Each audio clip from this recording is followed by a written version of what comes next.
Hey guys, Malik here, bringing you all of your quality tax and entrepreneurial information, and I have some good news for all of you small business owners. I'm talking to all you barbers, all of you Uber drivers, all of you people that own ATM businesses as side hustles.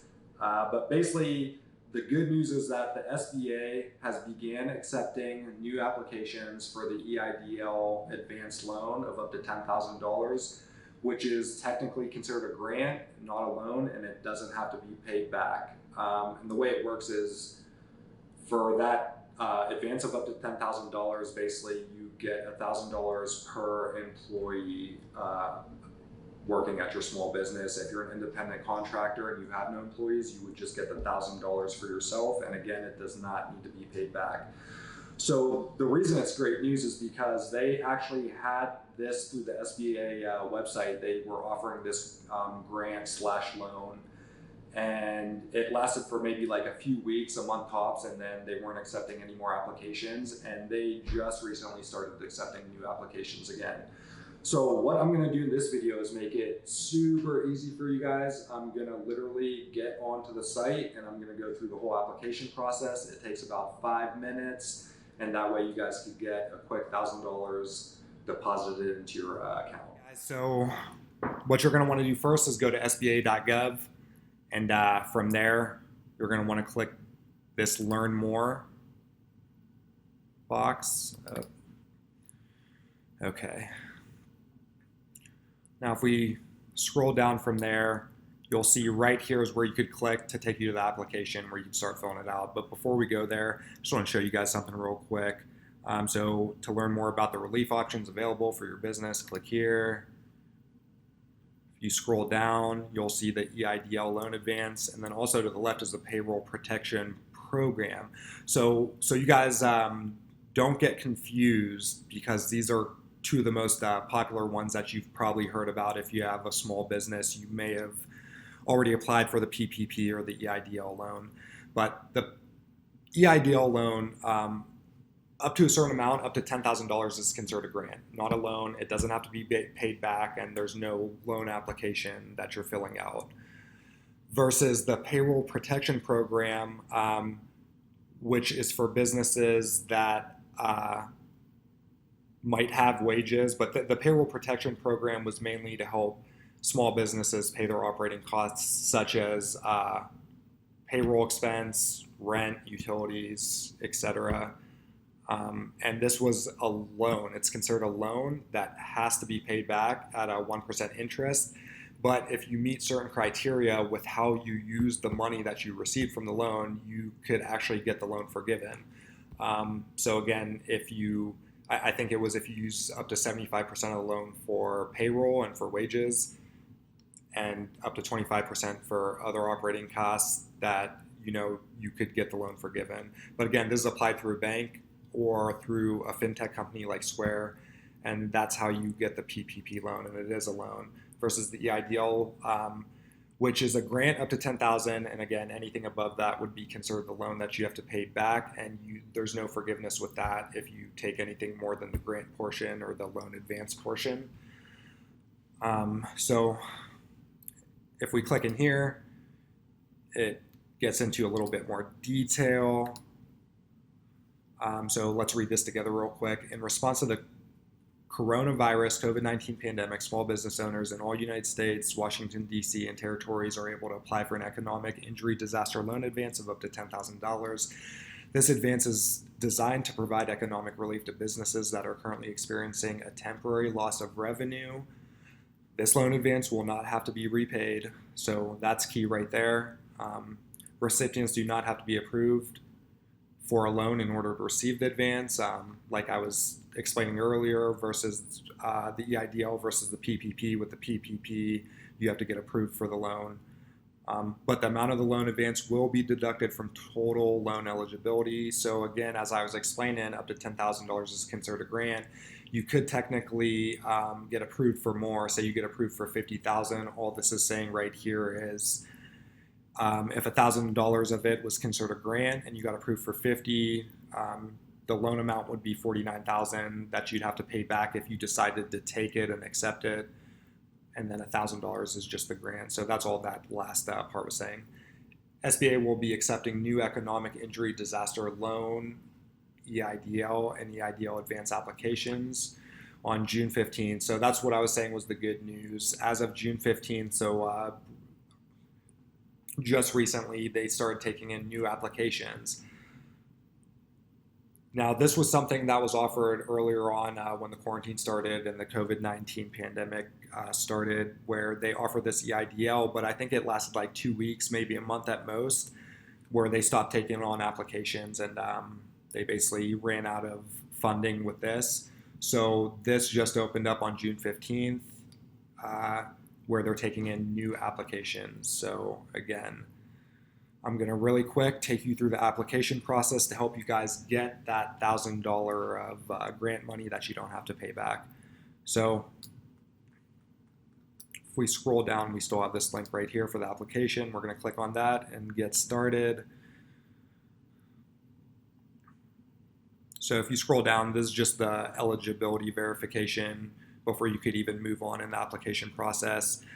So when you do this, definitely read through all of them, but most of you watching this that have a small business that are going to be trying to apply for this first option is going to apply to you, and this is applicant as a business with not more than 500 employees. If you scroll down, there's a review and check all the following. So if we go through these real quick, applicant is not engaged in any illegal activity, no principal of the applicant with a 50% or greater ownership interest is more than 60 days delinquent on child support. So I could check that. Applicant does not present live performances of prurient sexual nature or derived directly or indirectly more than de minimis gross revenue through the sale of products or services. We're going to click no, or that doesn't apply to me. I could check that. Applicant does not derive more than 1/3 of gross annual revenues from legal gambling activities. So I could check that. Applicant is not in the business of lobbying. I could check that. Applicant cannot be state, local, or municipal government entity and cannot be a member of Congress. So I could check that. I meet all the criteria.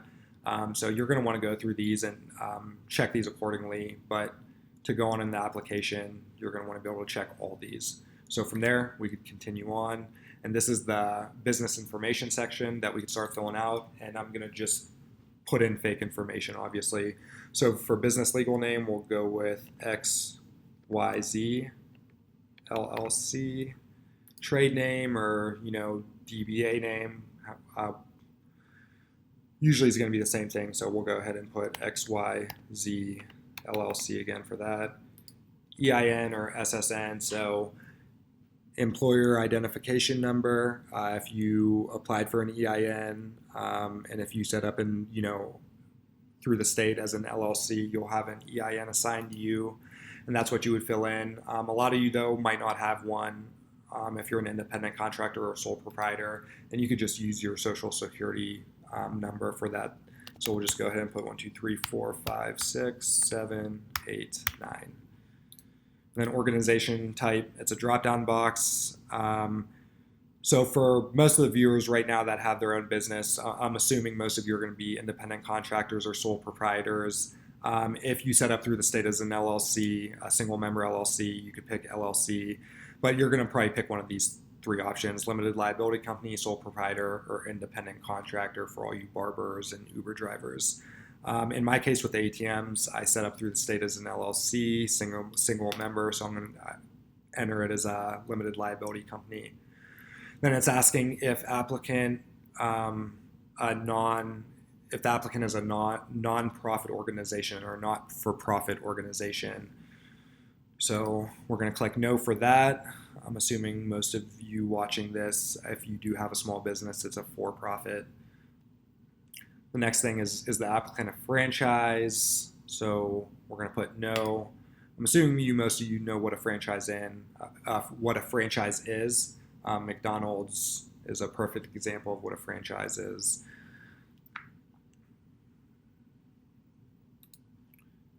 Gross revenue for the 12 months prior to the date of the disaster. So this is basically your total revenue for 12 months prior to the date of the disaster or January 31st, 2020. So what you're going to want to do is from January 31st, 2020, you're going to want to go back 12 months and put in your gross revenue for all 12 of those months. A lot of you, if you don't have access to that, or if you already filed your 2019 tax return, it might be easier to just use 2019 gross sales. So if you just look at your 2019 return, and you already filed, if you're an independent contractor or sole proprietor, you're probably filing as a Schedule C. You're probably filling in your business information on Schedule C on your 1040. So if you look at Schedule C, line 1 is going to be your gross sales, and you could enter that number there. For the purpose of filling out this form, we'll just put 10,000.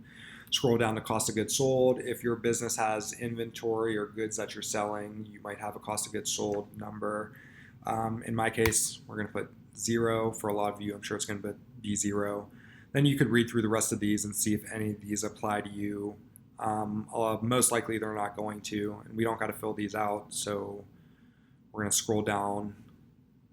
Next part is primary business address. We'll just go with 123 Shady Lane. I'm just making all this up. City, we'll use Cleveland.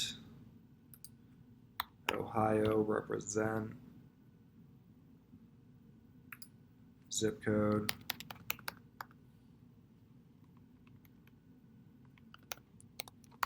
Let's see. Okay. Business phone number.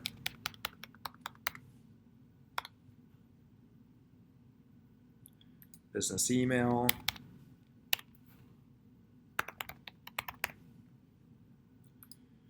Date business established. So, the first year you started your business. For a lot of you that, might not know the exact date, if you incorporated through the state or set up as a LLC through the state, you could look at the date that you set that up and enter that. Or if you applied for an EIN, you could use that date if you can't remember the actual date you started the business. If you're set up as filing taxes as an S Corp or C Corp, you could easily just go to page 1 of your return and it will show you that the date the business started on the return. So for this, we'll just go with 1/1/2017. Current ownership since. So it's basically asking you if it's been the same owner since the date of inception. So if it has been the same owner since the date of inception and there's been no other owners, you could just use the same date. Business activity. There's a drop-down box that gives you different options. You're going to want to scroll through all of them and see if any apply to you. If you don't see any that apply to you, you could just go with miscellaneous services.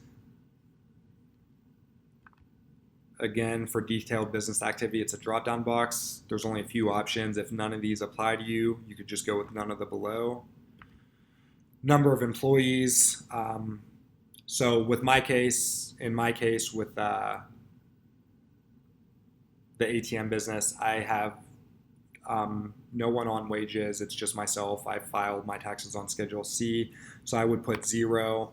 If you're an independent contractor or sole proprietor and you just get paid through 1099 miscellaneous forms, non-employee compensation, you're going to probably just put 0. If you do have yourself on payroll or have any other people, working for you on salary, you would just put the number of people that are actually on payroll that get wages. So from there, we could go to next. This next part is the personal information or owner information. The first question is your business owned by a business entity? For me, it's no. I'm guessing for most of you, it's no. But again, don't answer exactly how I'm answering. Answer accordingly. First name.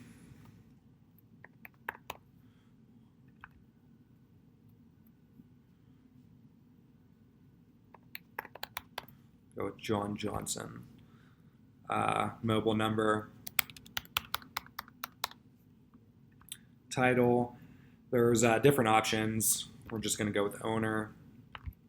Ownership percentage, if you're a single member LLC or an independent contractor or sole proprietor, you're going to put 100%. If there's any other partners or any other owners, you just put the percentage that you own.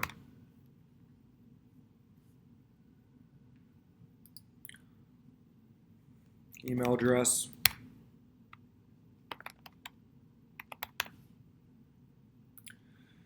Social security number. And then date of birth.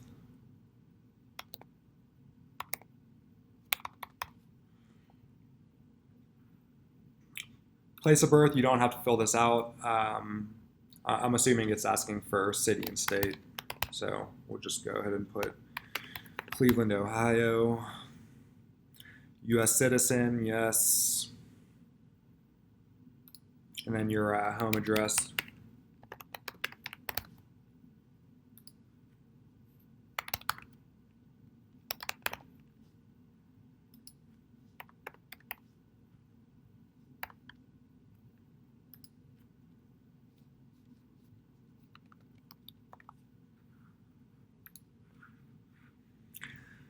And then this is the last part of the application. Again, when you're going through this yourself, it's going to go a lot quicker. I'm just kind of explaining stuff as I go, so it's taking longer. But read through everything, make sure you're filling out this stuff accordingly. Again, I'm just filling this out generically with fake information and kind of using my ATM business, keeping that in mind as I fill this out and, filling it out according to how I'm set up. So if we go through these real quick, in the past year, has the business or a listed owner been convicted of felony or committed during a connection with a right or civil disorder, yada, yada, yada? No. Is the applicant or any listed owner currently suspended or debarred from contracting with the federal government or receiving federal grants or loans? No. Are you presently subject to an indictment, criminal information, arraignment, or any other means by which formal criminal charges are brought in any jurisdiction? No. So hopefully you guys are able to answer a no to all three of those questions as well. This next part in blue, you're going to leave blank. It's asking if anyone, basically, if you had an accountant or if you had your CPA fill this out for you, then you would just put their name and all that. But leave this blank. You guys are going to fill this out yourself and go through it yourself. Again, this is just kind of a generic, quick guide to how to fill it out and what it looks like. So if you scroll down the bottom, you're going to want to have this checked. I would like to be considered for an advance of up to $10,000. And then the final part is filling in your bank information. So you could get the direct deposit. And I think it takes like anywhere from a week to 2 weeks before you get it. So we'll go with XYZ Bank, account number, routing number,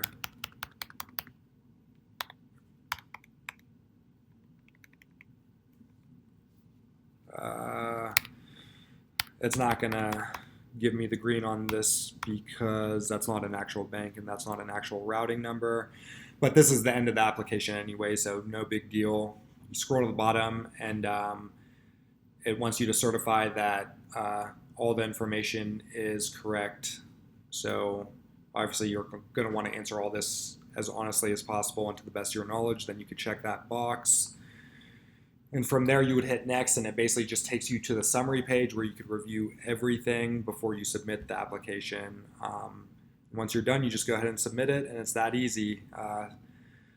Again, it takes anywhere from a week to 2 weeks, and you should get that $1,000 grant that you don't have to pay back deposited into your account. I hope this was helpful, and I hope anyone that's watching that does own a small business takes advantage of this and gets on here and actually fills this out.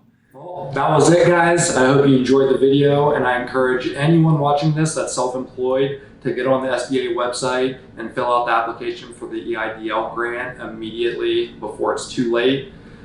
Stay tuned, and I'll see you guys soon.